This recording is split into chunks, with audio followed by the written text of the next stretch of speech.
Hello everyone, આજે આપણે perfect બજાર જેવા જ ચંપાકલી ગાંઠિયા પરફેક્ટ માપ સાથે બનાવીશું. એકદમ સોફ્ટ તમે આમાં જોઈ શકો છો. તેના માટે મેં અહીંયા વજનમાં 250 ગ્રામ ચણાનો લોટ લીધેલો છે.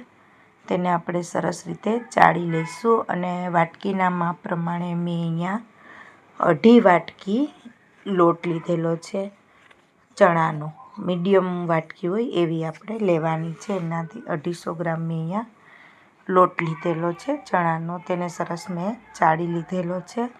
હંમેશા આપણે કોઈ પણ ફરસાણ બનાવે ત્યારે લોટ ચાળીને જ યુઝ કરવાનો છે બેસનનો, એટલે ગાંઠા ના રહે અને આપણું ગમે તે ફરસાણ પરફેક્ટ બને.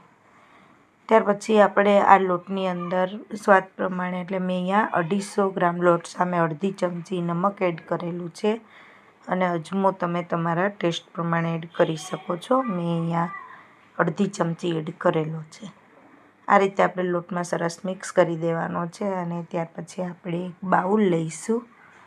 એક બાઉલની અંદર મેં અહીંયા એ જ વાટકીના માપથી, જે વાટકીથી ચણાનો લોટ લીધેલો છે એ જ વાટકીના માપથી અહીંયા આપણે તેલ લેવાનું છે અને મેં અહીંયા અડધી વાટકી તેલ લીધેલું છે.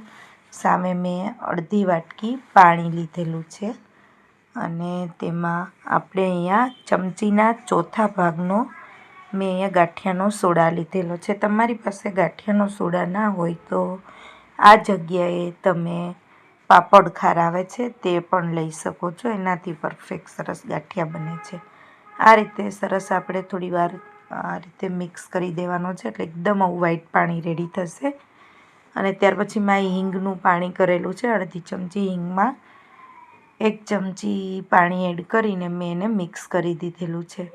એ એડ કરેલું છે અને આ પાણીથી જ આપણે લોટને બાંધી લેવાનો છે સરસ રીતે. આ રીતે એકદમ સરસ પાણી થોડું થોડું આપણું જે રેડી કરેલું છે તેલ, પાણી અને સોડાનું મિશ્રણ એ એડ કરતા જઈને આ રીતે લોટ બાંધી લેવાનો છે. ત્યાર પછી આપણે 2 થી 3 ચમચી પાણી એડ કરીને એકદમ સરસ લોટને આપણે મસળી લેવાનો છે, સોફ્ટ કરવાનો છે. એટલે આપણે એકદમ સરસ રૂ જેવા પોચા અને સોફ્ટ, અંદરથી અને બહારથી ક્રિસ્પી જેવા સરસ આપણા બજાર જેવા જ અહીંયા ગાંઠિયા રેડી થશે. આ રીતે આપણે સરસ રીતે મસળી લેવાનો છે લોટને. મેં અહીંયા 5 થી 7 મિનિટ માટે એકદમ સરસ સોફ્ટ લોટ મસળીને એકદમ સોફ્ટ લોટ મેં અહીંયા રેડી કરી લીધેલો છે.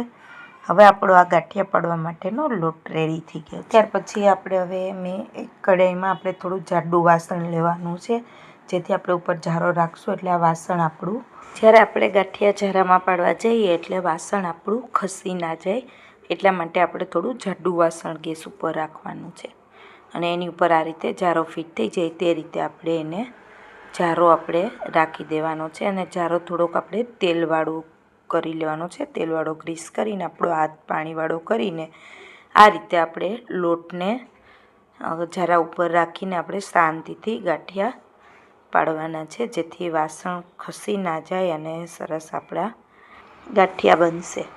આ રીતે આપણે શાંતિથી સરસ ધીમે ધીમે આપણે જારામાં ગાંઠિયા પાડી લેવાના છે. અને તમે આ ગાંઠિયા સંચાની મદદથી પણ તમે પાડી શકો છો. તમે જારાથી પાડો તો બી આ રીતે પાડવાના, અને નહીંતર આપણે જે સંચો આવે છે ગાંઠિયા પાડવાનો, સેવ પાડવાનો, એની મદદથી પણ તમે આમાં ગાંઠિયા પાડી શકો છો. આ રીતે તમને ના ફાવે તો આ રીતે આપણે ગાંઠિયા પાડીને એને મીડિયમ ગેસ ઉપર ફ્રાય કરવાના છે, જેથી તે અંદર સુધી એકદમ સરસ ફ્રાય થઈ જાય અને આપણા પરફેક્ટ ગાંઠિયા બને. નહીંતર જો તેલ વધારે આવેલું હશે તો પણ આપણા ગાંઠિયા એકદમ સરસ ફ્રાય થશે નહીં અને ઉપરથી આપણા ગાંઠિયા લાલ થઈ જશે. આ એકદમ સરસ પરફેક્ટ બજાર જેવા જ તળાઈને રેડી થશે. આ જ રીતે મેં સંચાની મદદથી પણ ભાવનગરી ગાંઠિયા બનાવેલા છે.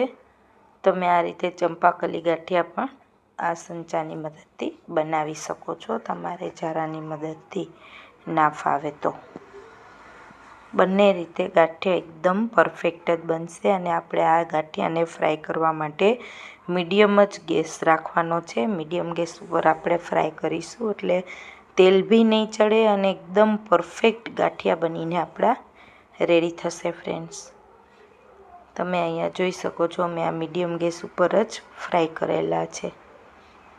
આ રીતે આપણા પરફેક્ટ ગાંઠિયા બનીને અહીંયા રેડી થઈ જાય છે, ચંપાકલી અને ભાવનગરી.